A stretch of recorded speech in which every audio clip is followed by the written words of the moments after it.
FD, बँकेतली FD बऱ्याच लोकांना safe वाटतंय, पण महागाई जर त्यांनी विचारात घेतली, तर एफ-डीसारखं रिस्की ॲसेट खरं सांगतोय मी रिस्की आहे, कारण एफ-डीमध्ये आपल्या पैशाची किंमत प्रत्येक वर्षी कमी होत राहते.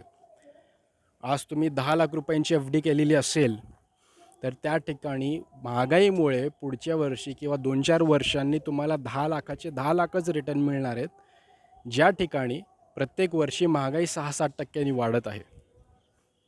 तर त्या ठिकाणी तुमची सेफ्टी नाही झाली, तुमच्या पैशाची किंमत कमी झाली, हे आपल्याला लक्षात घ्यायचं आहे. तर या ठिकाणी ऑप्शन काय जाणून घ्यायचं असेल तर अकाउंटला फॉलो करायचं आहे, व्हिडिओला शेवटपर्यंत बघायचं आहे. एफ-डीसारखंच ऑप्शन आहे म्युच्युअल फंडमध्ये, एकतरी त्याला आपण लिक्विड फंड म्हणतो. पण जास्त रक्कम एफ-डी किंवा लिक्विड फंडमध्ये ठेवायचं नाही. जेवढी एमर्जन्सी असू शकते 4-5 लाख रुपये, 10 लाख रुपये, तेवढ्यानंतर त्याच्यानंतर जे काही रक्कम तुमच्याकडे शिल्लक आहे त्याची आपण म्युच्युअल फंडमध्ये एस-डब्ल्यू-पीसुद्धा करू शकतो. म्हणजे काय, तुम्हाला मंथली इन्कम भेटणार आहे. समजा कोणी 10 लाख रुपये इन्व्हेस्ट केले एस-डब्ल्यू-पीमध्ये, महिन्याला 5,000 रुपये तुम्हाला एस-डब्ल्यू-पी मिळणार आहे.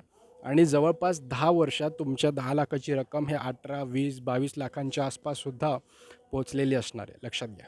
म्हणजे 10 वर्षानंतर तुम्ही तुमचे 10 लाख घेऊन बसत नाही आहे, पण तुमच्या 10 लाखाची रक्कम, वाढीव रक्कम तुम्हाला त्या ठिकाणी मिळणार आहे, जे की महागाईला बीट केलेली असणार आहे. तुम्हालासुद्धा इन्व्हेस्टमेंट करायचं असेल, एस-डब्ल्यू-पी करायचं असेल, तर माझा नंबर दिलेला आहे, कॉन्टॅक्ट करायचा आहे. लवकरात लवकर एस-डब्ल्यू-पीला सुरुवात करायची आहे. Thank you very much.